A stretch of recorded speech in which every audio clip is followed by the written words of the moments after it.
Channel-V woman charged with hiring a contract murderer to kill the mother of a middle school cheerleader is out on bond today. Started as a summer romance when she was just 15. Tonight, she's behind bars accused of trying to murder the wife of her 38-year-old lover. 17-year-old Missy Avila thought she was among friends. In fact, she thought she was with two of her best friends, but she was wrong. She was with her killers. The case unnerved parents in every town in America that an attractive high school teacher like Pamela Smart could seduce not one, but three of her teenage students to commit murder. The victim was her husband. It was the most horrifying story of the year. 5 children from a middle-class family in Houston, Texas, murdered, drowned one after the other in the bathtub of their home. The oldest was 7, the youngest 6 months. The confessed killer was their mother, Andrea Yates. Jackie Vaught's daughter Shanda was kidnapped and murdered in 1992 by 4 teenage girls.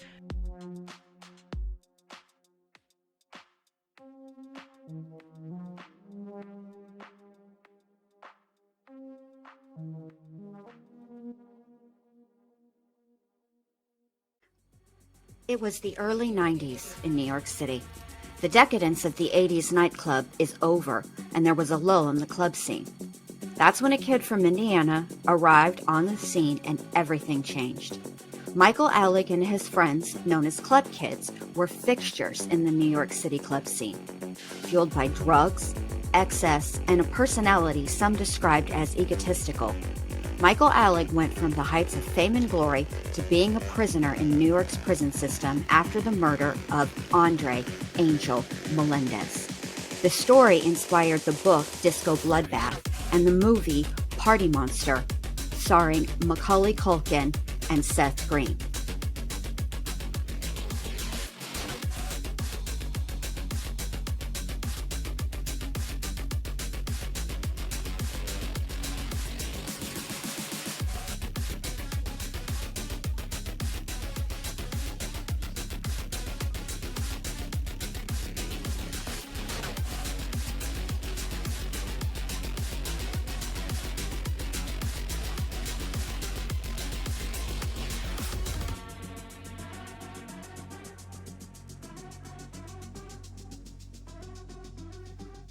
What happened to Michael Alig, the real party monster?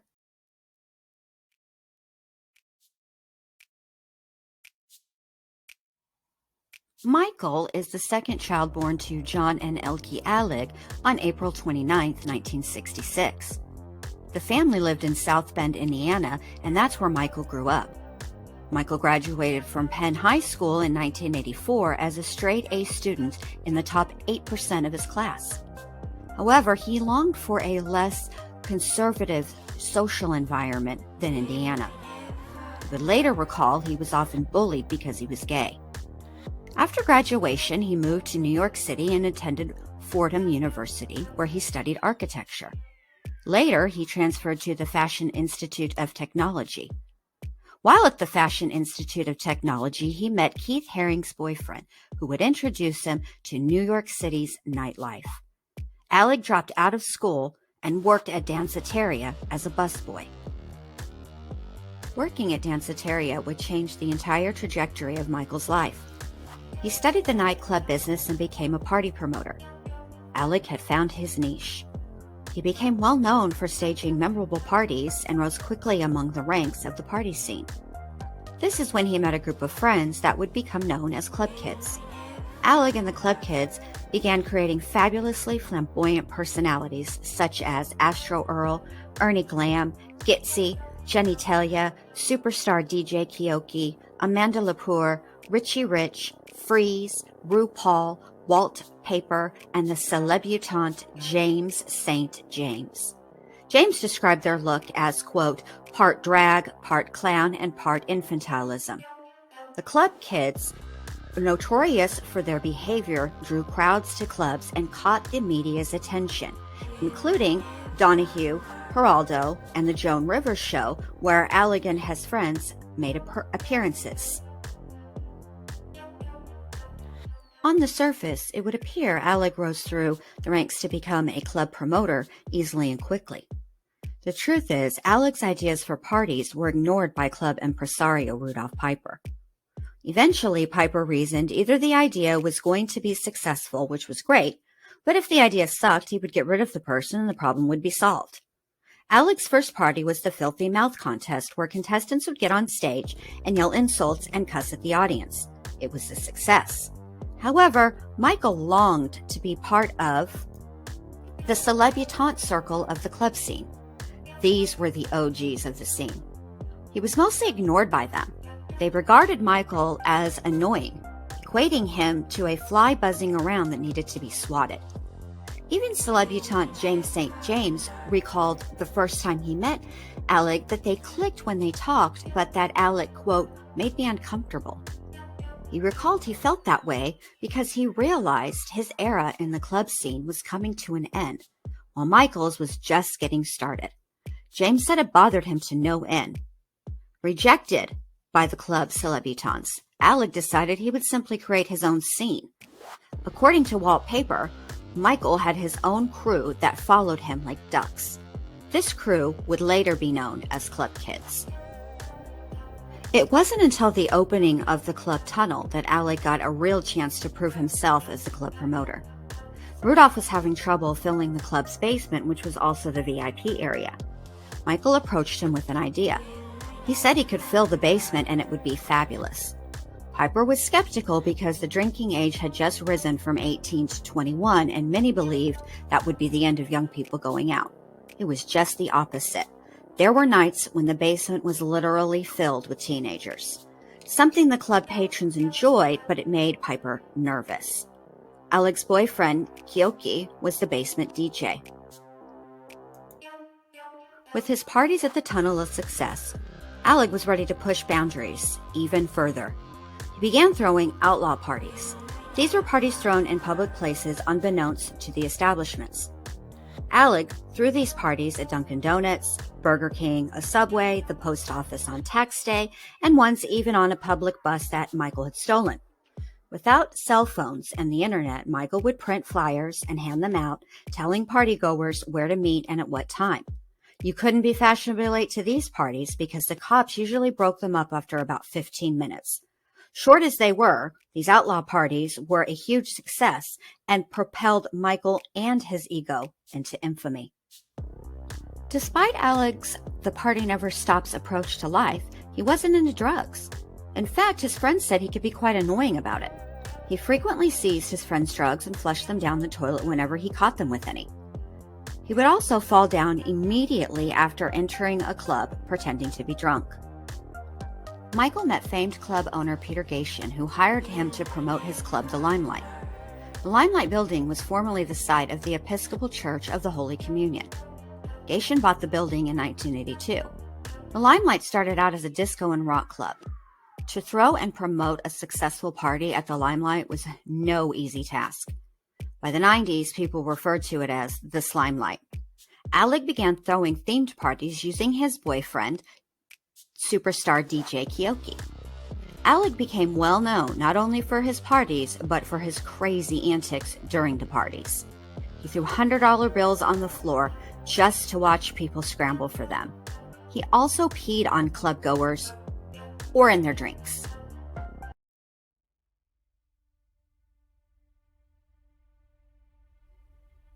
By March 17, 1996, Alig's life was spinning out of control. Accounts of what followed vary. However, there are some details both Alig and Riggs agree on. According to Freeze, he was in his bedroom with a friend when he heard Michael and Angel, who were in Michael's bedroom, arguing loudly. Alig says that Angel knocked on the door the evening of March 17, 1996, demanding payment for the drugs he provided at the parties held in Gatien's club. Alig says that he was exhausted from a drug bender, so he suggested Angel come inside, take a nap, and then the pair could go and collect Angel's money. According to Alig, Angel could not be dissuaded. The two men began arguing. Alig claims Angel pushed him into the china cabinet, shattering the glass.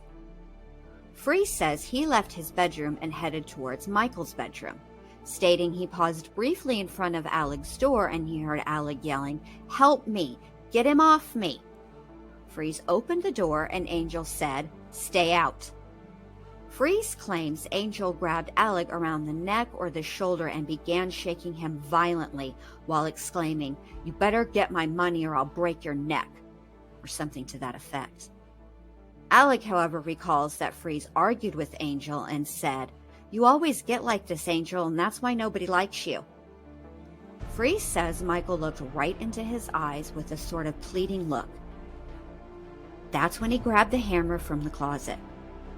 Freeze hit Angel over the head in an attempt to, quote, "get him off Michael and maybe knock him unconscious."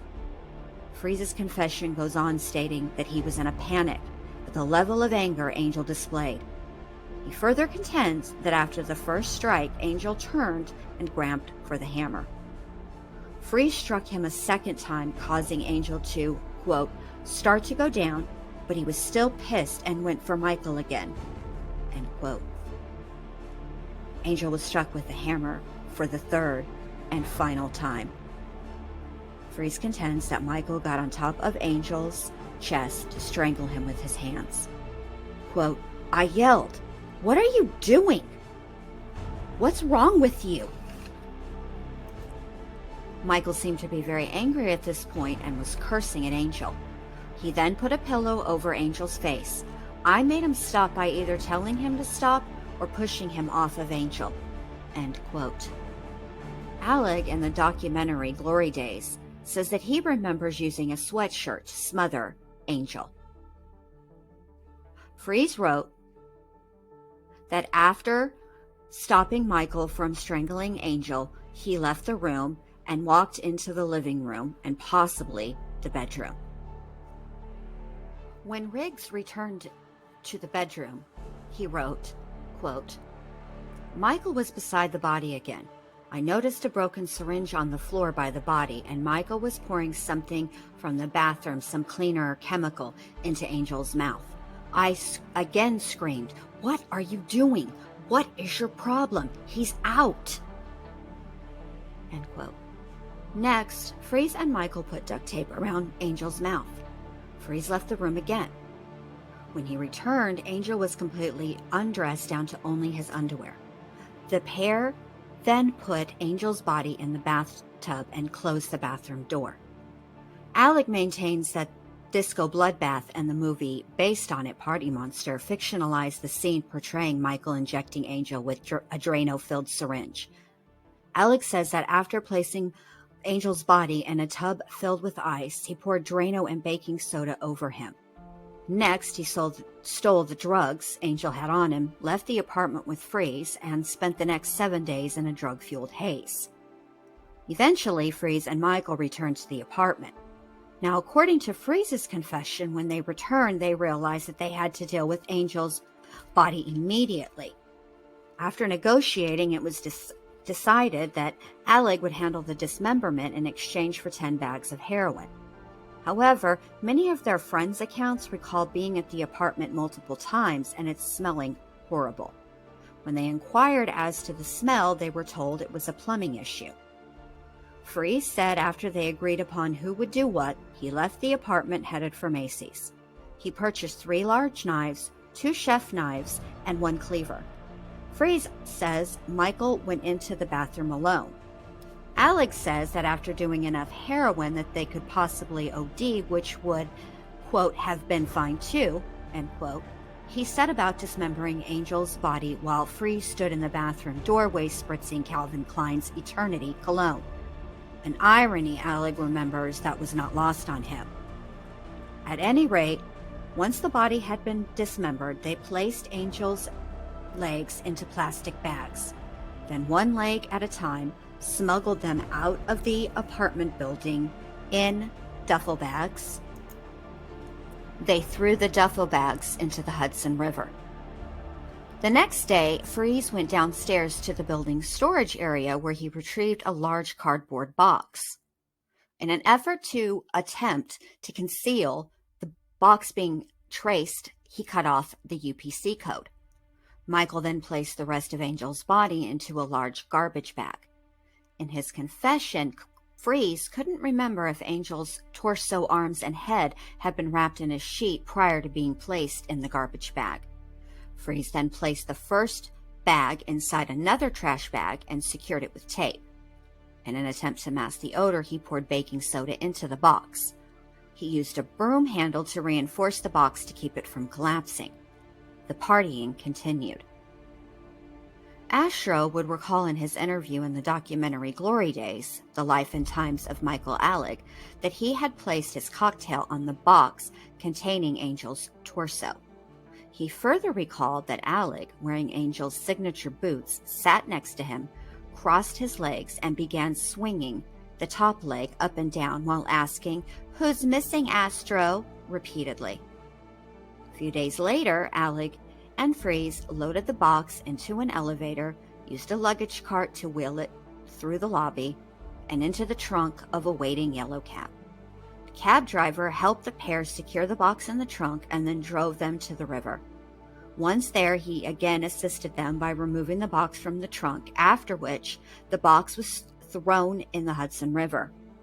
Alig tipped the driver $20 and he drove them back to the apartment. Life for Alig went on. He continued partying. He frequently returned Angel's pager alerts. He continued to wear Angel's boots. Angel's disappearance went unnoticed for a while. People in his circle speculated that he likely died of an OD. Walt Paper said that during the time, it seemed like he would hear of a friend dying from an OD at least once a week. While his friends may not have missed him, Angel's family did.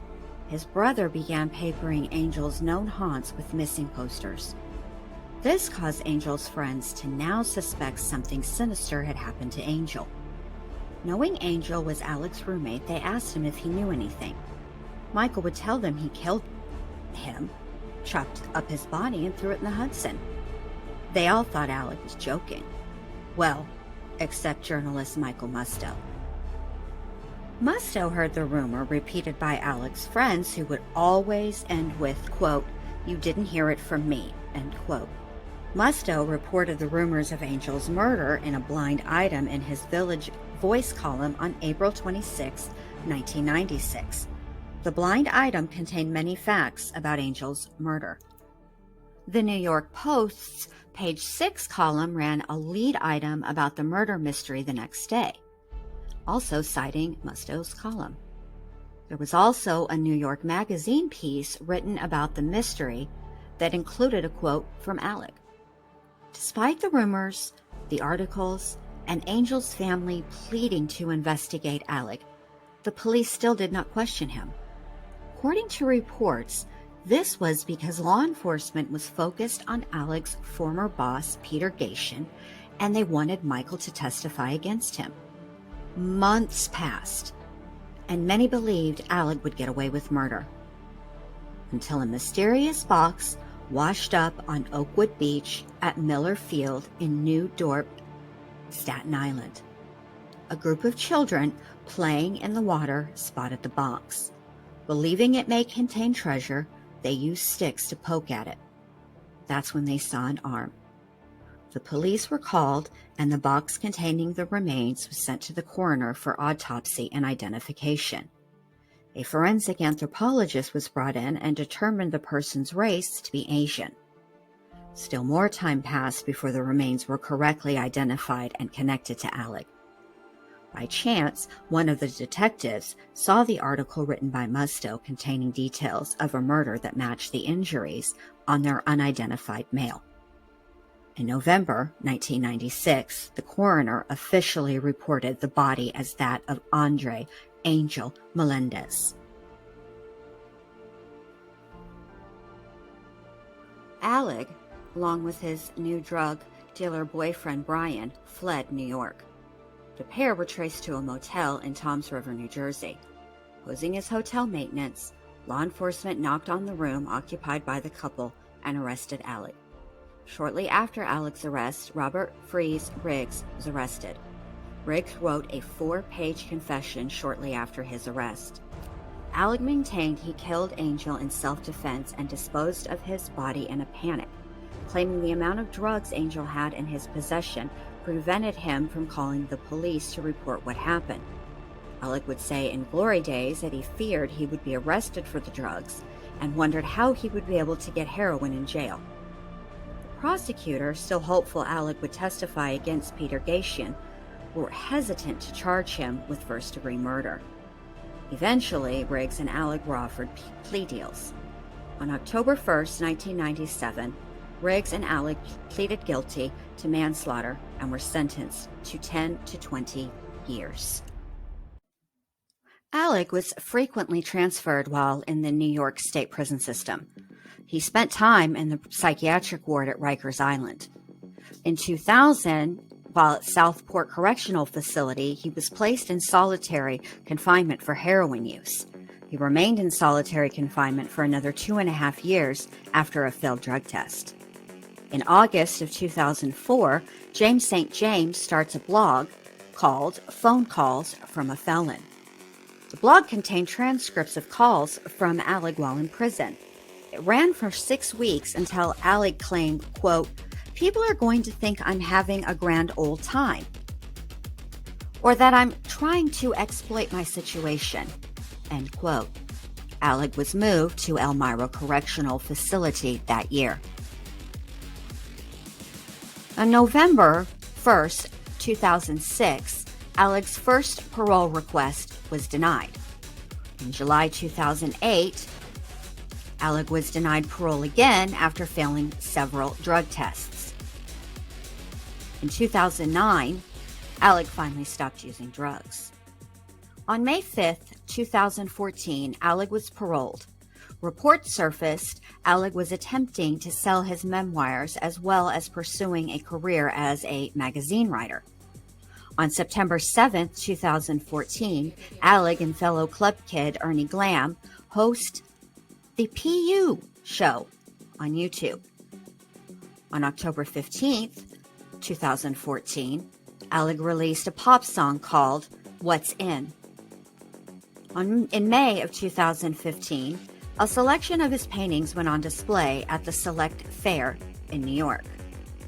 On February 2nd, 2017, Alig was arrested for trespassing and smoking meth at Joyce Kilmer Park. He was arraigned on drug possession and trespassing charges. He pleaded guilty to trespass in exchange for a conditional discharge.